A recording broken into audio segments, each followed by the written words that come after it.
सिद्धेभ्यः मोक्षमार्गस्य नेतारं भेत्तारं कर्मभोक्तां ज्ञातारं विश्वतत्त्वानां वन्दे तद्गुणिलब्धे। द्वादशांग जिनवाणी माता की जय। परम पूज्य आचार्य श्री विद्यासागर जी महाराज की जय। परम पूज्य नवाचार्य श्री समय सागर जी महाराज की जय। परम पूज्य वत्सल सागर जी महाराज की ढाई द्वीप संबंधित निकम न करो।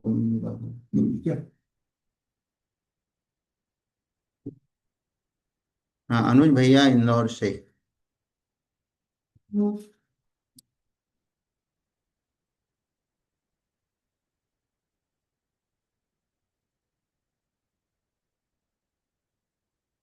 अनुज है क्या? अनुज कक्षा में।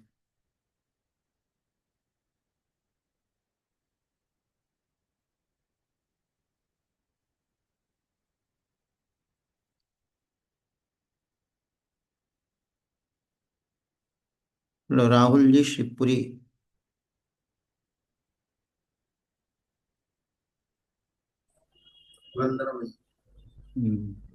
मंगलानंद जी कहाँ पहुंचे है मालूम? खतौना। खतौना या इंदौर के आसपास होंगे। खतौना है ना, ईसागढ़ के पास। शिवपुरी से कब निकले थे? 4 तारीख को शाम, होली वाले दिन शाम। आप गए थे रास्ते में एक आध बार? नहीं, मैं तो नहीं गया था, मैं सोनागिर गया था ना, इसलिए। कल जानकारी लेना कहाँ पहुंचे अभी। ठीक। चलो, तत्वार सूत्र का ये 10वां अध्याय, 9वां अध्याय चल रहा है।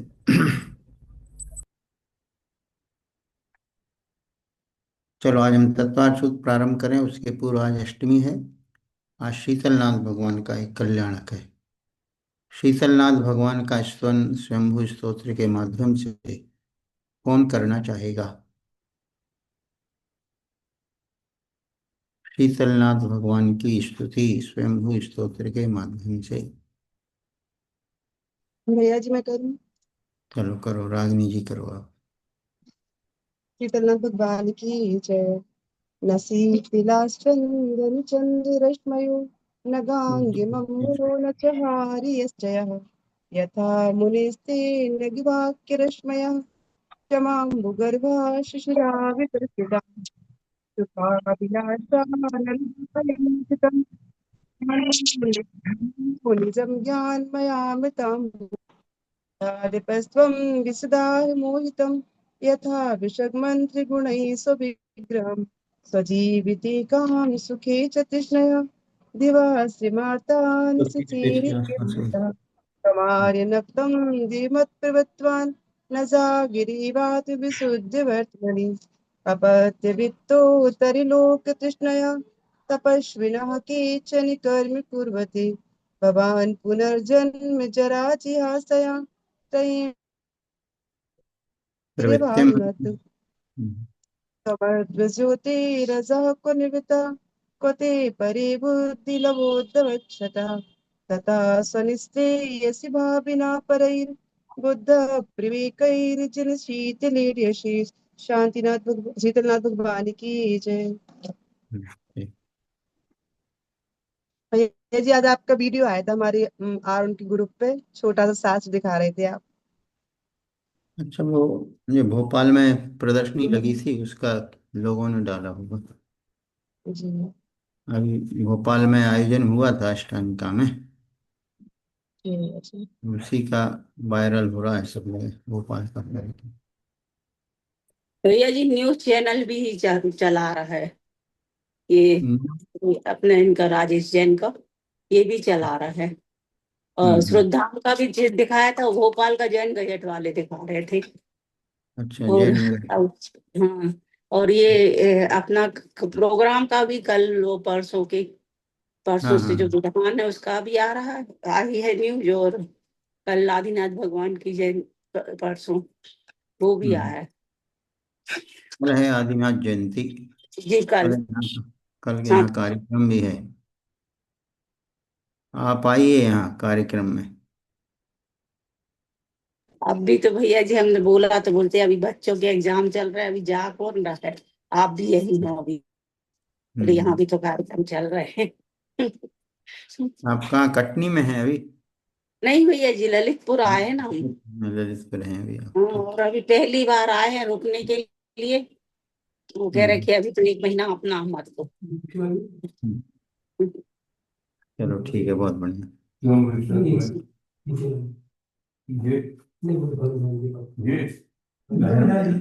वो दोनों एक ही है सब में भक्ति मंजरी वो दूसरी। अच्छा मंजरी है ये।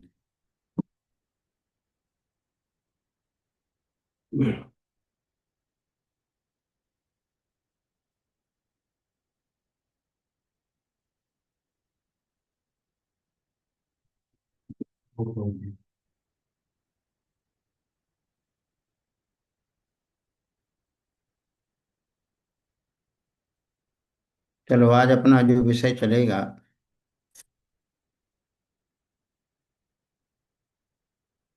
तत्वार सूत्र के नवम अध्याय का सूत्र नंबर 23 चलेगा। कल अपन ने 22वें नंबर के सूत्र में प्रायश्चित तप के 9 भेद समझे थे। अर्थात प्रायश्चित एक प्रकार का नहीं होता है, 9 प्रकार से प्रायश्चित दिया जाता है, जो आचार्यों ने शास्त्रों में लिखा है। क्योंकि अतिचार अनेक प्रकार के होते हैं, अतिचार एक प्रकार के नहीं होते हैं। जिस प्रकार के रोग होते हैं उस प्रकार का उपचार होता है। उसी प्रकार जिस प्रकार के अपराध होते हैं, साधक के द्वारा साधक अपराध करता नहीं है, असावधानी या प्रमाद के कारण अपराध हो जाते हैं, तो उसके लिए आचार्यों ने वो विधान बनाया है प्रायश्चित का। और ये अंतःकरण की शुद्धि पूर्वक यदि प्रायश्चित अंगीकार किया जाता है तो वह निर्जरा और संवर का कारण बनता है। उसको तप की श्रेणी में रखा गया। देखो कितनी बड़ी बात बतलाई है। व्रतों को ग्रहण करना तो साधक का अपना कर्तव्य है, और व्रतों में अतिचार प्रमाद से लगते हैं, और अतिचारों से निवृत्ति के लिए प्रायश्चित अंगीकार करके व्रत निर्दोष बनता है, और साथ में वो तप की श्रेणी में आ जाता है।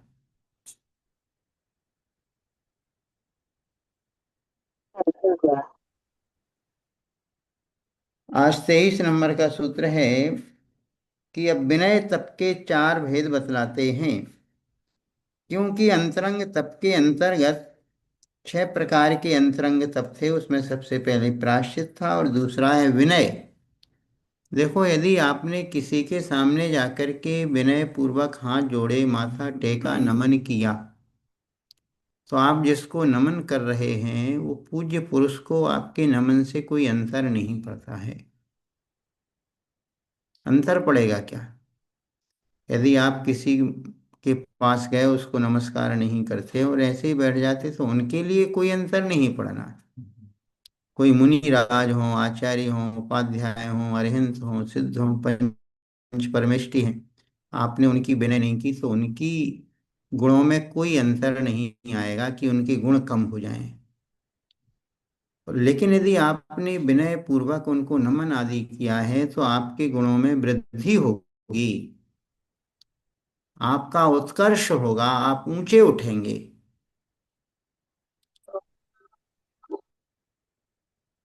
तो इसलिए विनय को तप की श्रेणी में लिया। ज्ञान दर्शन चारित्रोपचारा, ज्ञान दर्शन चारित्रोपचारा, इसलिए विनय 4 प्रकार की होती है। एक ज्ञान विनय, दर्शन विनय, चारित्र विनय, उपचार विनय। तो ज्ञान विनय क्या है? बहुत आदर पूर्वक ज्ञान और ज्ञानियों की आराधना करना। स्वाध्याय करने तो बैठे हैं, शास्त्र को किस विनय से उठाना, शास्त्र को विनय पूर्वक विराजमान करना।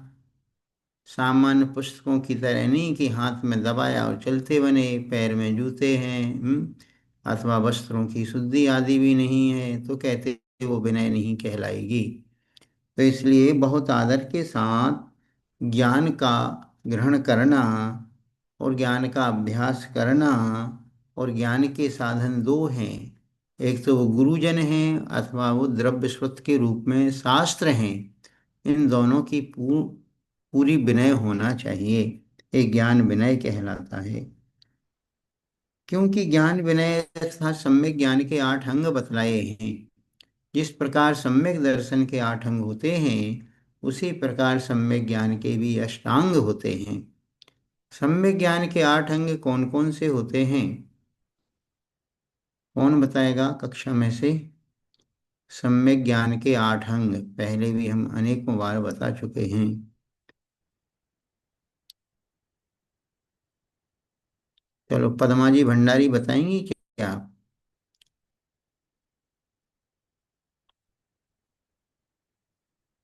वंदना भैया जी। हम्म।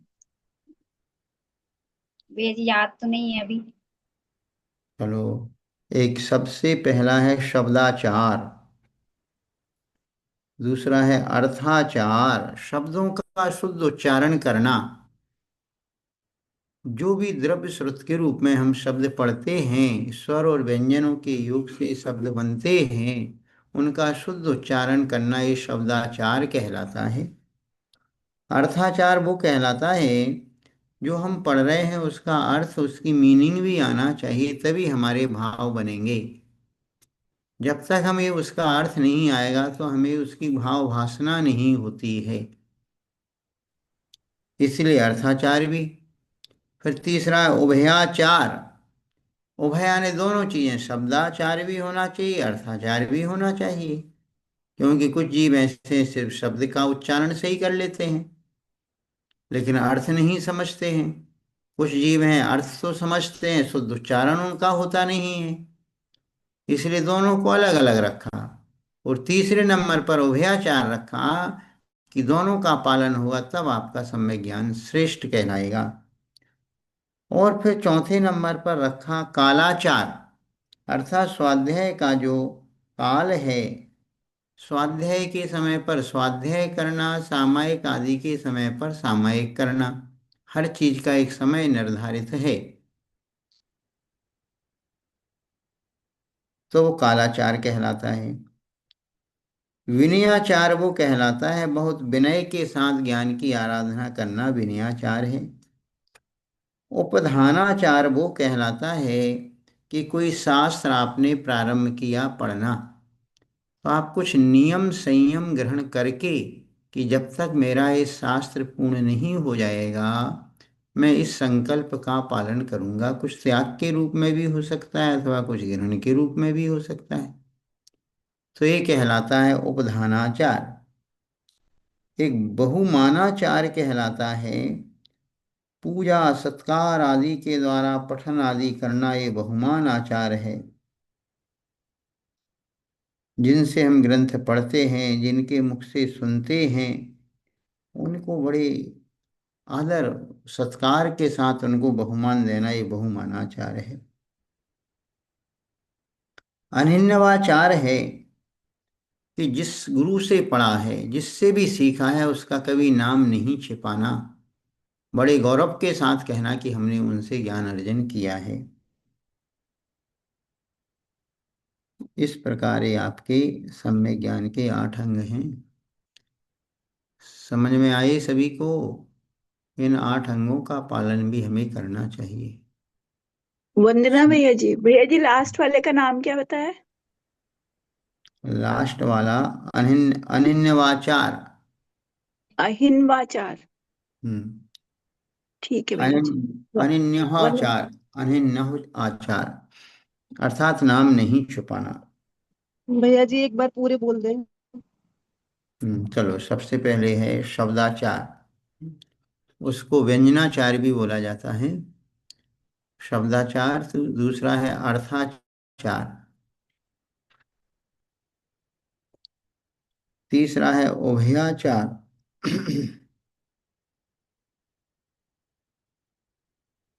चौथा है कालाचार।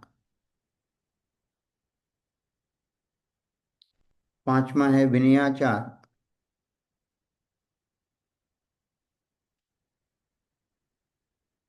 छठा है उपधानाचार। उपधानाचार, उपधान का अर्थ है कोई संकल्प, संयम ग्रहण करके। फिर एक है बहुमानाचार। बहुमान होना चाहिए, जिनसे हम पढ़ रहे हैं उनके प्रति बहुमान होना चाहिए, बहुत आदर सत्कार होना चाहिए उनके प्रति। और लास्ट है अनन्यवाचार।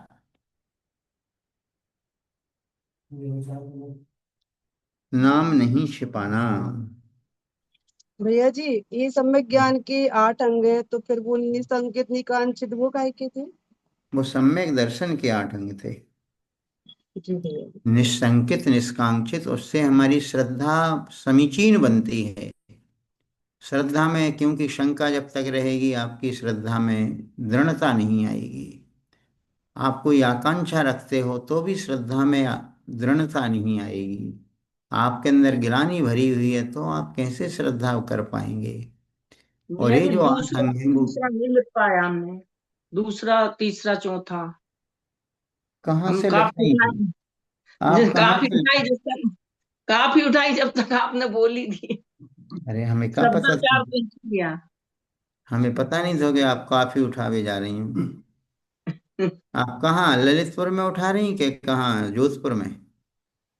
अभी आ गया अमरावती से। अरे आप तो पूरे तीनों लोग घूमती हो हैं। कहाँ अमरावती और कहाँ वो भी जोधपुर। परीक्षा पारसनाथ है। चलो ठीक है। मुख्य पारसनाथ, हम्म। चलो। एलोरा की गुफाएं पहले भी हमारा घूमा हुआ है। आपने तो पूरा तीनों लोग घूमे हैं। तो सब आपका ही आशीर्वाद है। घूमने के लिए नहीं है, स्थिर होने के लिए है। भावना लेके ही घूमते हैं भैया जी। चलो ठीक है। तीरथ ही तीरथ जाते हैं, बाकी और कहीं नहीं जाती। शादी विवाह में नहीं जाती। हम्म। नहीं, हम खाते भी नहीं, छोड़ दी। चलो अच्छा है।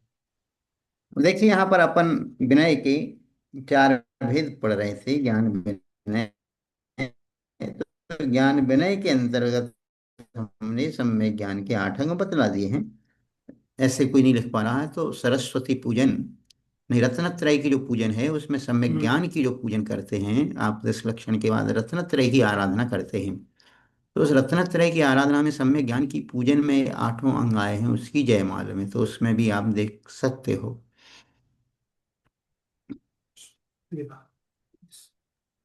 सम्यक चारित्र के 13 अंग होते हैं। तो एक ज्ञान विनय हुई और दूसरी दर्शन विनय हुई, और तीसरी है चारित्र विनय। चारित्र विनय मतलब चारित्रवान लोगों की विनय करना। भले हम आज चारित्र अंगीकार ना कर पाए, लेकिन चारित्रवानों की हम उपासना करेंगे, उनकी सेवा वैयावृत्ति करेंगे, तो सम्यक चारित्र के प्रति हमें बहुमान आता है कि हमें भी ऐसा चारित्र अंगीकार करना चाहिए। ऐसे भाव बनते हैं। एक उपचार विनय है। उपचार विनय वो कहलाती है कि जो हमारे सहधर्मी लोग हैं उनके आने पर खड़े हो जाना, उनके पीछे पीछे चलना, गुरुजन आदि को उनको नमस्कार करना, उनके परोक्ष में भी मन वचन काय से उनको नमस्कार करना, उनके गुणों का कीर्तन करना, उनके गुणों का स्मरण करना, ये सब उपचार विनय में आता है। आप लौकिक जन हैं, अपने परिवार में रहते हैं, अपने परिवार में भी आपसे जो बड़े लोग हैं उनको जय जिनेन्द्र आदि बोलना, उनको नमन आदि करना, ये सब उपचार विनय में आती है।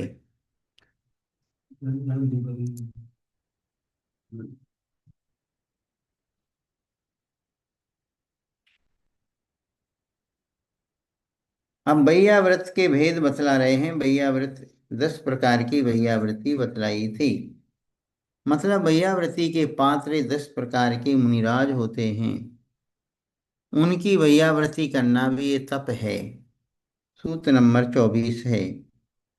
आचार्योपाध्याय आचार्योपाध्याय तपस्वी शैक्ष्य ग्लान गण कुल संग साधु मनुज्यानाम। आचार्योपाध्याय तपस्वी शैक्ष्य ग्लान गण कुल संग साधु मनुज्ञानाम।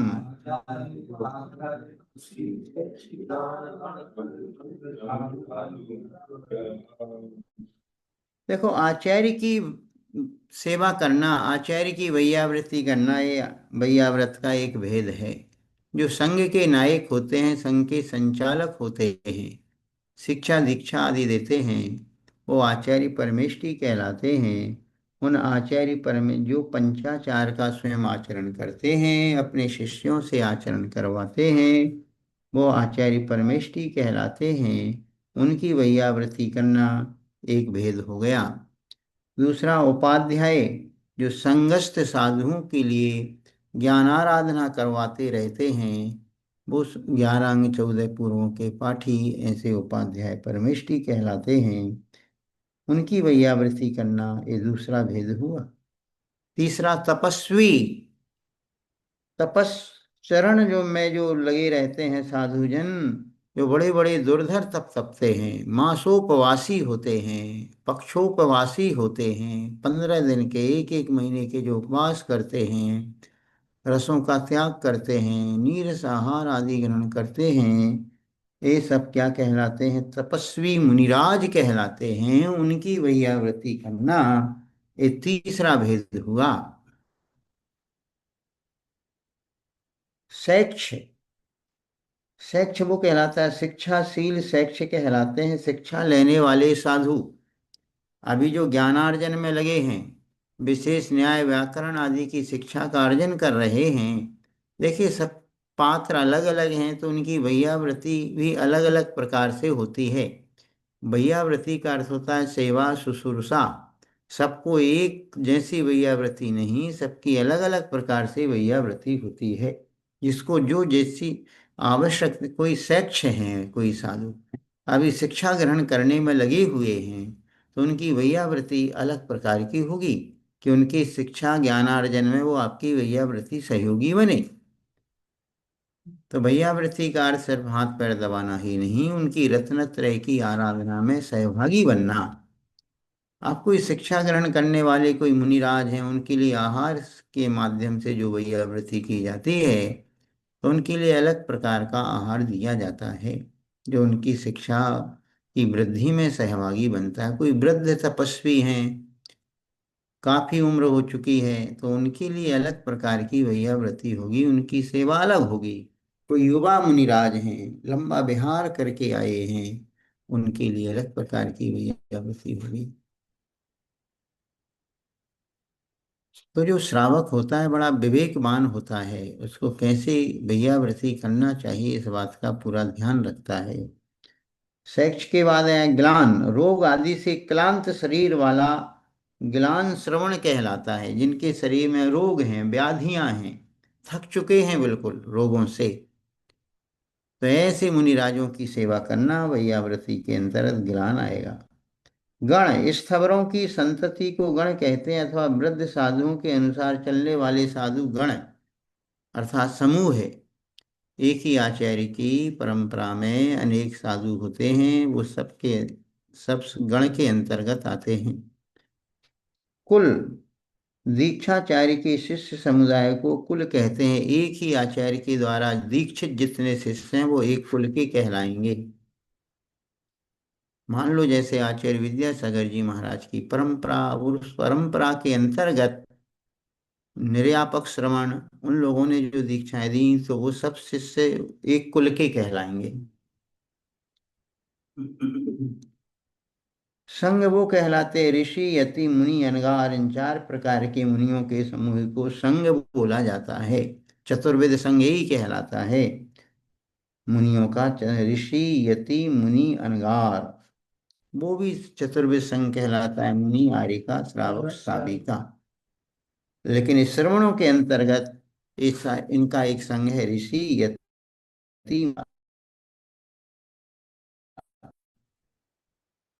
साधु चिराग से प्रवर्जित मुनि को साधु कहते, जो लंबे समय से दीक्षित साधु हैं। देखो, साधु और अनगार में अंतर होता है। अनगार तो सामान्यतः जिन्होंने ग्रह का त्याग कर दिया, दीक्षा अंगीकार कर ली, वो सब अनगार हैं। लेकिन साधु जो दीर्घ तपस्वी हो गए हैं, लंबे समय से तपस्चरण कर रहे हैं, वो साधु कहलाते। साधना में लगे। मनोज्ञ, लोक में ख्याति प्राप्त साधु को मनोज्ञ कहते। लोकप्रिय साधु मनोज्ञ हैं, अर्थात जिनके प्रवचन आदि के माध्यम से जिनकी धर्म प्रभावना बहुत अच्छे स्तर की चल रही है, वो मनोज्ञ साधु के अंतर्गत आते हैं। जो सबके मन को भा रहे हैं, सबके मन को जीत रहे हैं, वो मनोज्ञ साधु हैं। तो इस प्रकार ये 10 प्रकार की वैयावृत्ति बतलाई।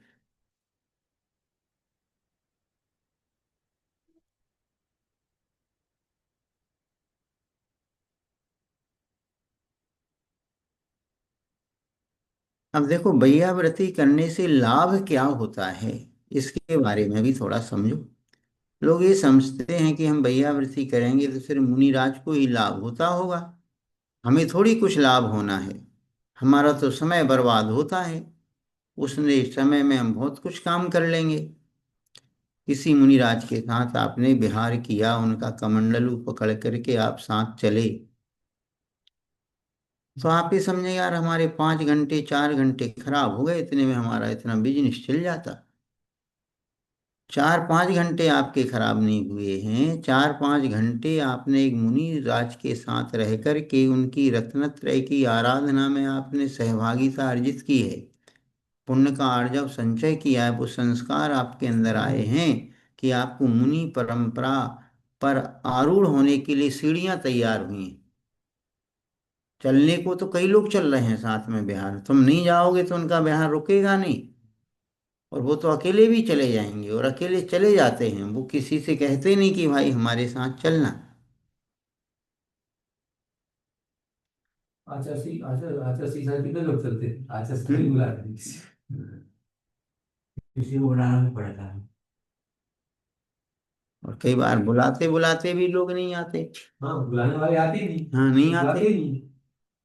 तो कहते भाई बिहार करना है, आ जाना। उनके महाराज आज हमारा मार्केट डे है, कल बिहार कर लेना। महाराज रुक गए, कल के दिन भी आज हमारे घर में थोड़ी समस्या आ गई, महाराज 1-2 दिन और रुको। तो पराधीनता कहलाती है। आदमी तो स्वाधीन होता है।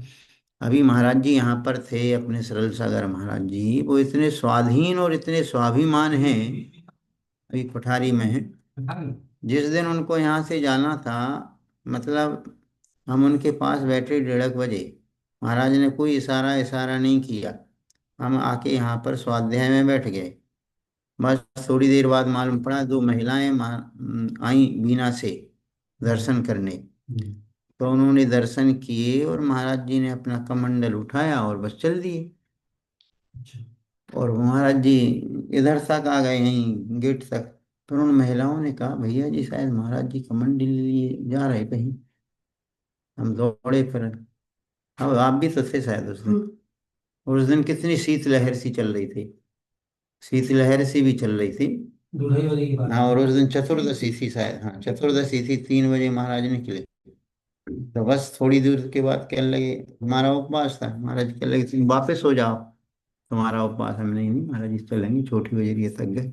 2 बार कहा कि तुम्हारी साधना की परीक्षा हो गई। हम नहीं नहीं, कोई अंत नहीं पड़ता। कहने लगे आप वापस हो, हमने कि नहीं चलते। तो बस इतना सहज उनका काम रहता है। अब दोनों तो और लोग आए बाद में। थे यहीं थे, पर हो गए, फिर थोड़े निकले तो फिर मालूम पड़ गया। तो प्रोग्राम था बहुत पहले की, 2 महीने पहले की। जनवरी में।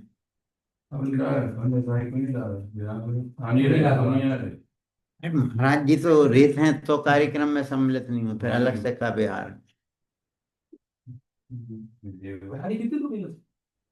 यहाँ से खुरई होके जाओ तो 40 किलोमीटर पड़ जाती। आप देख लो तो बता दिया ना। और सीधा भी रास्ता है यहाँ से, 30 किलोमीटर पड़ गई। मीना से जाते हैं ना 2-3 मोटरसाइकिल से लोग जाते हैं। उन में लोग धन वन जाते रहते हैं। समाज है, समाज से वहाँ है, अच्छी समाज है। बहुत तो करीब 100 घर की समाज है तो 80 व्यक्ति है। अच्छा 100 घर की समाज होकर के भी कम से कम 500 घर के लोगों को पीछे किए। 500 घर की समाज में जो वातावरण नहीं होगा वो 100 घर की समाज में। हर घर में वृत्ति है बड़ी आगे होता है, ऐसा है। मंदिर कितने? मंदिर तो एक एक ही है मंदिर तो। मंदिर ही है, ऊपर विशाल मंदिर है। पुराना मंदिर है, आदिनाथ भगवान पथरीला स्थान। डबल चरण की लाइट चालू हो गई। हो गई, ठीक। तो बीच से वायर टूटा था एक तो। हम्म उनको मारे ना तो नहीं चलना। ठीक है।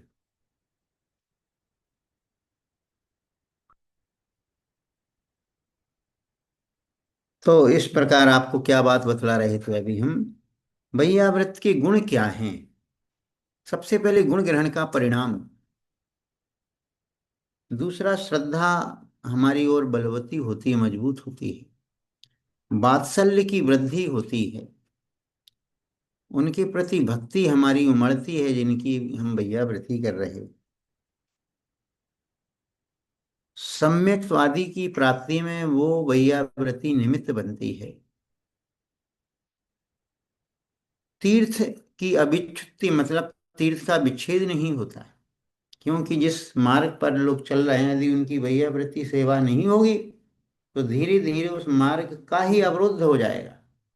उस मार्ग पर कोई चलना ही पसंद नहीं करेगा। तो इसलिए तीर्थ का विच्छेद हो जाएगा यदि भैयाव्रती नहीं होगी तो। और यदि भैयाव्रती होती रहती है तो तीर्थ अविच्छिन्न रूप से चलता रहता है। देखो, यदि किसी स्थान पर साधुओं की सेवा अच्छी होती है, लोग भैयाव्रती आदि करते हैं, तो दूसरे साधु यदि किसी दूसरे साधु से मिलते हैं तो वो साधु कहते हैं, भाई उधर के श्रावकों में भैयाव्रत का गुण बहुत अच्छा है, ऐसा कहते हैं। और कहीं पर यदि मान लो ये सब नहीं होता है तो एक साधु दूसरे साधु से भी, भैया वो स्थान तो बिल्कुल नीरस सा है, रूखा है, तो फिर वहां पर धर्म की प्रभावना की ओर साधन और कम होते जाते। सुनील साहब महाराज जी ने बोल दिया था हम्म यार, वहां तो कोई खड़ा ही नहीं हुआ, कोई अगवानी नहीं करी किसी ने। वो अपने उसमें लगे थे, अपने प्रवचन में अपनी उसमें लगे था। किसी ने पूछा ही नहीं वहां को। ऐसा बोल दिया सूर सागर। सुनील साहब महाराज अच्छा, जी। सुनील सागर। गिरनार की यात्रा से पहले की बात अच्छा, वो वहां पे सोनगढ़ की बात है। है। सोनगढ़। और भैयाव्रती से प्रभावना भी होती है, जनाज्ञा का पालन होता है। अब भैयाव्रती नहीं करने से हानि भी होती है। अब आगे स्वाध्याय तप के 5 भेद बतला रहे हैं। स्वाध्याय तप 5 प्रकार का है। सूत्र नंबर 25। वाचना प्रक्षणानुप्रेक्षामनाय धर्मोपदेशा। वाचना प्रक्षणानुप्रेक्षामनाय धर्मोपदेशा।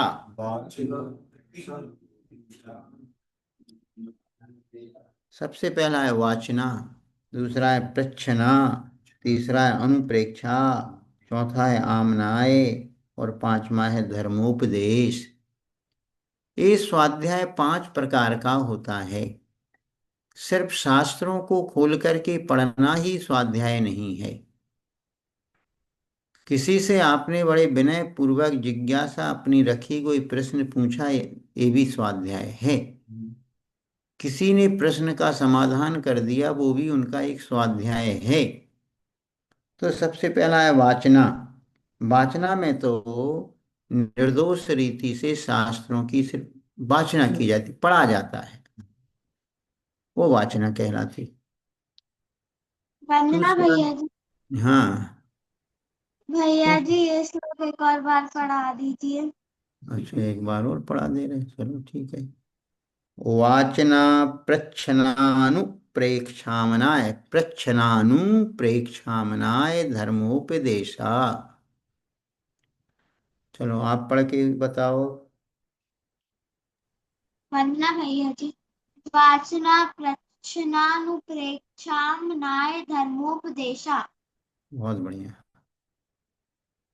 आपके एग्जाम हो गए कंप्लीट कि अभी चल रहे हैं? भैया जी चल रहा है। चल रहा है, लेकिन बहुत अच्छी बात है, आप क्लास भी चलाती रहती हो, क्लास नहीं छोड़ती। और तुम्हारा भैया तो इधर उधर घूमता रहता है, ऊपर नीचे होता रहता है।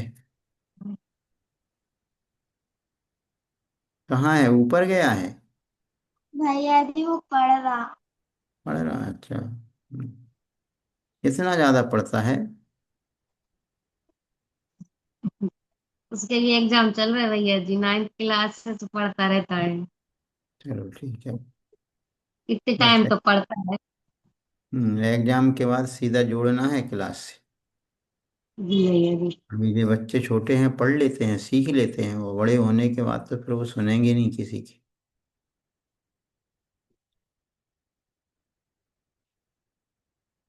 वाचना, निरपेक्ष भाव से ग्रंथों का पठन करना ये वाचना कहलाई। तत्वार सूत्र पढ़ना ये भी वाचना में आ जाता है। जिन सहस्रनाम स्तोत्र पढ़ना भी वाचना है। किसी ग्रंथ का गाथा पाठ करना, सूत्र पाठ करना, श्लोक पढ़ना, ये सब वाचना है। प्रच्छना, प्रश्न मतलब प्रश्न पूछना। प्रश्न क्यों पूछे जाते हैं? हमें किसी चीज का समाधान नहीं है, किसी चीज का हमें बोध नहीं है, ज्ञान नहीं है, तो अपने ज्ञान की वृद्धि के लिए प्रश्न पूछना है, प्रश्न है।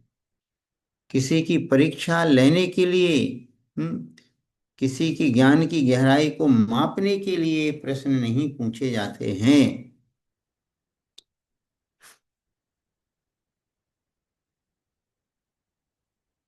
और तीसरा है अनुप्रेक्षा।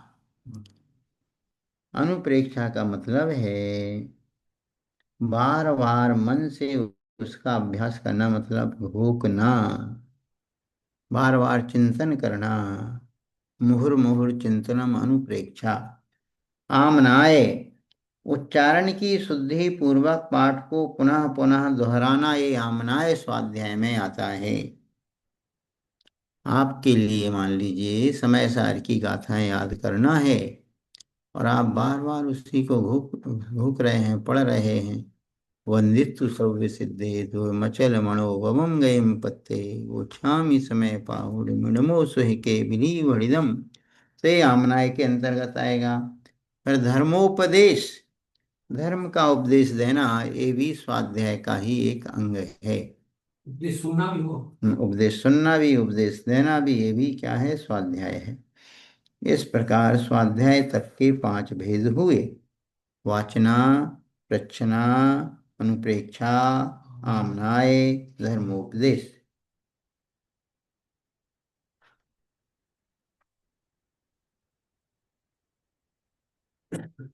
समझ में आ रहा है सभी को? थोड़ा हम स्लो चल रहे हैं, जल्दी नहीं कर रहे हैं विषय।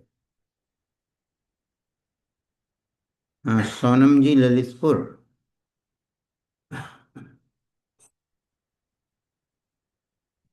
बनना भैया जी। हम्म, आप रोज कितने ग्रंथों का स्वाध्याय करती हूँ?